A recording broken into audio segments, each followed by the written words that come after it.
Si vous êtes nouveau dans la crypto-monnaie, si vous vous intéressez nouvellement à la crypto-monnaie, vous allez faire face ou entendre parler de ces deux grands géants. Les deux grands géants du blockchain, les deux grands-pères, le frère et la sœur du blockchain. De qui il s'agit? De quoi il s'agit?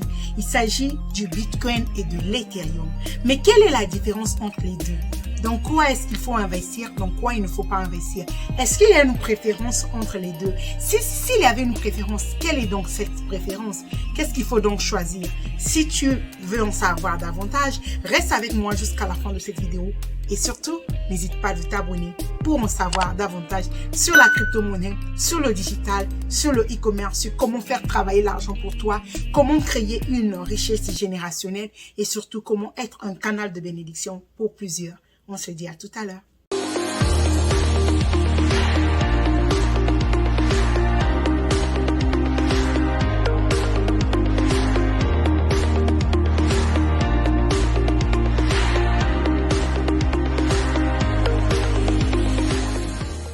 Salut à tout le monde, que Dieu vous bénisse.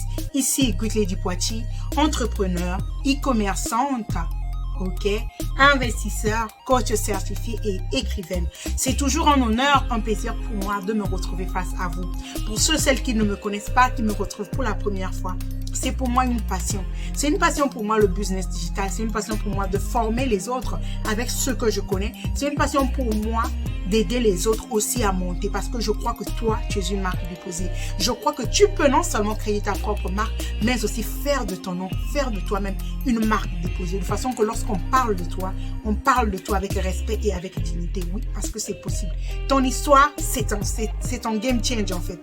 Ton changement, le changement, la transformation de ce monde au travers de toi passe par ton histoire. Alors, si tu veux savoir comment monétiser ton histoire, si tu veux savoir comment créer ta propre marque, comment investir, comment se lancer dans le e-commerce, n'hésite pas de me contacter. Ensemble, nous allons travailler afin de sortir le leader qui sommeille en toi. Ainsi dit, vous savez, dernièrement, j'ai posté une vidéo sur le NFT. Plusieurs m'ont posé des questions. Parmi tant d'autres, j'ai reçu celle-ci. Quelle est la différence entre le Bitcoin et l'Ethereum? Nous allons y répondre dans cette vidéo. Eh bien, le Bitcoin et l'Ethereum sont ces deux-là, ces deux alliés, ces deux frères et sœurs, comme je peux le dire, du blockchain. Ce sont les deux grands géants du blockchain. J'ai expliqué dernièrement que le blockchain, c'était tout simplement une nouvelle technologie, un système d'information qui te permet d'envoyer les informations d'un endroit à un autre. Donc, si on envoie une information par le blockchain, il y a plusieurs codes, donc ça se décode au fur et à mesure, mais le code final, il n'y a que toi qui le détient en fait. Personne d'autre ne peut le décoder à part toi, le propriétaire qui doit recevoir ce code. Donc, on peut envoyer les codes par le blockchain, on peut mettre des cours en ligne sur le blockchain, on peut mettre des vidéos sur le blockchain, on peut mettre des œuvres d'art sur le blockchain et bien d'autres, Donc, on va commencer par le grand des grands, le géant des géants. Le king, le Bitcoin. Alors, qu'est-ce que c'est le Bitcoin? Le Bitcoin, c'est tout simplement une crypto-monnaie parmi tant d'autres, parmi les milliers de crypto-monnaies qu'il existe en ce jour où je tourne cette vidéo. Et avant le Bitcoin, il y avait plusieurs projets, mais qui avaient échoué, qui n'ont pas donné. Donc, le Bitcoin est celui qui a donné et c'est lui qui a vendu comme la notoriété de la crypto-monnaie. Donc, on ne peut pas parler de crypto-monnaie sans parler du Bitcoin. Alors, qu'est-ce que c'est que réellement le Bitcoin? Eh bien, le Bitcoin, c'est tout simplement un des dérivés du blockchain qui est un système qui est une technologie dont j'ai déjà expliqué un peu clairement de façon à vous le faire comprendre. Le Bitcoin est une crypto-monnaie, qui n'a pas de dérivé. C'est-à-dire que le Bitcoin, c'est une monnaie qui a été créée dans le but de détourner les banques, dans le but de contourner tous les programmes, tous les contours qu'il y a autour des banques, parce que vous êtes d'accord avec moi que tout notre argent, c'est les gouvernements qui les gèrent. Tout, c'est toujours le gouvernement. Donc, le Bitcoin avait été créé dans l'optique de dévier les banques, dans l'optique de dévier le gouvernement, de façon que les populations, monsieur lambda, madame lambda, peut avoir accès à son argent, peut faire ce qu'il veut de son argent sans forcément avoir affaire au gouvernement, sans forcément passer par la banque. Donc, le Bitcoin a été créé dans ce but-là, de contourner l'argent en papier, de contourner les gouvernements. Parce que vous voyez parfois des présidents qui ont leur avoirs gelés en Occident tout simplement parce que les gouvernements ont l'accès à ces avoirs-là. Mais par contre, avec la crypto-monnaie, avec le Bitcoin spécialement, c'est un système en fait qui n'est pas ce qui est décentralisé, donc qui ne dépend pas des gouvernements, qui ne dépend pas des banques. C'est un système qui te permet de voir les chiffres en ligne, qui te permet de pouvoir, aujourd'hui, de nos jours, il y a des sites où tu peux aller voir combien de bitcoins ont été achetés aujourd'hui, depuis que le bitcoin existe. Ça a la clarté, mais c'est décentralisé. Tu n'as pas besoin de passer par la banque, par le gouvernement, mais c'est tout simplement digitalisé, ok? C'est de l'argent, mais c'est digital. Voilà pourquoi on appelle ça crypto-monnaie, parce que c'est digitalisé et c'est crypté. Donc, il y a des codes. Crypto, c'est parce que c'est codé, ok?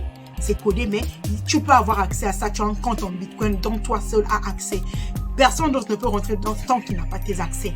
Et ces accès-là, c'est pas des trucs faciles à voir, ok? C'est des codes qu'on te donne quand tu ouvres ton compte. C'est des vérifications faciales, c'est les empreintes, c'est beaucoup de petits détails. Donc, personne ne peut avoir accès à part toi-même. Sinon, quelqu'un à qui tu es vraiment proche, à qui tu as donné tes accès, ok? La personne aussi doit avoir ton téléphone. C'est vraiment sécurisé, ok? Et c'est quoi l'Ethereum? L'Ethereum aussi, c'est toujours un dérivé du blockchain.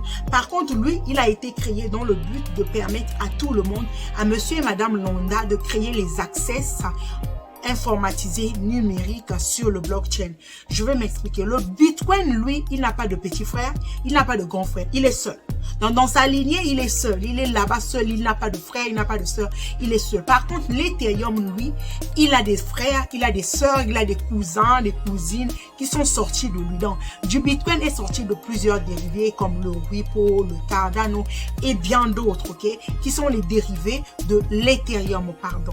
Donc, de l'Ethereum est sorti plusieurs dérivés. Par contre, du Bitcoin, il n'y a pas de dérivé. Il est seul dans sa lignée. Il n'a pas de frère, il n'a pas de sœur. Son but, c'était juste de nous aider à ce qu'on dévie un peu les banques, qu'on dévie un peu les gouvernements et que tout le monde ait accès à son argent quand il veut, où il veut, à n'importe quel moment il veut. Parce que tu es d'accord avec moi que parfois, ton propre argent, on te le refuse. On me l'a déjà fait. Si toi aussi, on t'a déjà fait ça, dis-nous un peu en commentaire. Donc, voilà un peu la différence entre le Bitcoin et l'Ethereum. Mais les deux sont dérivés du blockchain, et avec l'Ethereum, il y a plusieurs dérivés, il y a plusieurs autres projets qui ont été créés à partir de l'Ethereum, donc le NFT, donc les tokens et tout, qui sont dérivés de l'Ethereum. Ok? Voilà un peu la différence entre les deux. Maintenant, est-ce que s'il faut investir, dans quoi est-ce qu'il faut investir? Je te dirais ceci.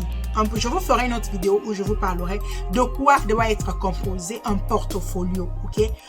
Un bon portfolio, quelle est sa vraie composition? Parce qu'il y a une formule pour un bon portfolio aussi. Mais pour aujourd'hui, je vais te dire que si tu veux investir, mets 50% de ton argent dans le Bitcoin et mets 40% dans l'Ethereum et dans les autres 10%, mets-les dans d'autres tokens, dans d'autres crypto-monnaies aussi. Mais ton portfolio doit comprendre 50% du Bitcoin parce que le Bitcoin, c'est le yaya. Quand lui monte, tout le monde monte avec lui. Ok? Quand il descend, tout le monde descend un peu avec lui. Ok? C'est un peu comme ça. Mais dans chaque crypto-monnaie, il y a une communauté derrière, il y a tout un projet derrière, il y a tout un système qui est derrière. Mais avant d'acheter, tu dois lire, comprendre sur le projet derrière la crypto-monnaie dans laquelle tu t'investis. Ne te lance pas juste parce que quelqu'un t'a dit sur YouTube que c'est bon, ça marche et tout. Fais aussi tes propres recherches et rassure-toi. Mais s'il faut investir, je te dirais, investis sur les deux. Maintenant, s'il y a une préférence, moi, ici, il faut choisir une préférence en tant que telle. Moi, j'adore l'Ethereum parce que l'Ethereum a un avenir très grand parce que de lui est sorti plusieurs dérivés. Donc, j'adore ça. L'Ethereum est mon ami parce que il s'est donné, il s'est partagé. Donc, moi aussi, j'aime partager, j'aime donner. Donc, voilà pourquoi je l'aime bien. Mais sinon, je te conseillerais, à vrai dire, d'investir dans les deux. 50%, 50% si tu le peux. D'ici là, porte-toi bien. Surtout, n'hésite pas de t'abonner parce que plusieurs d'autres vidéos arrivent où nous allons parler de Bitcoin, où nous allons parler de l'Ethereum, du NFT, du DeFi, des portfolios. Qu'est-ce qu'il faut avoir dans les portfolios? Pourquoi tu dois investir et pourquoi tu ne dois pas investir dans tel ou tel autre projet? D'ici là, porte-toi bien. Surtout, n'hésite pas de t'abonner, de partager la vidéo, ça peut aider quelqu'un. Porte-toi bien et surtout, ne reste pas en marge de ce changement qui commence. Investis dans la crypto-monnaie, investis dans le Bitcoin. Sois sage. Bakamaïla, comme on dit chez nous. Zoamaïl. À la prochaine. C'était Biclé du Poitiers. Rappelle-toi, tu peux le faire, tu vas le faire et tu dois le faire. Pas pour toi, pour la gloire de Dieu qui t'a appelé. Bye bye.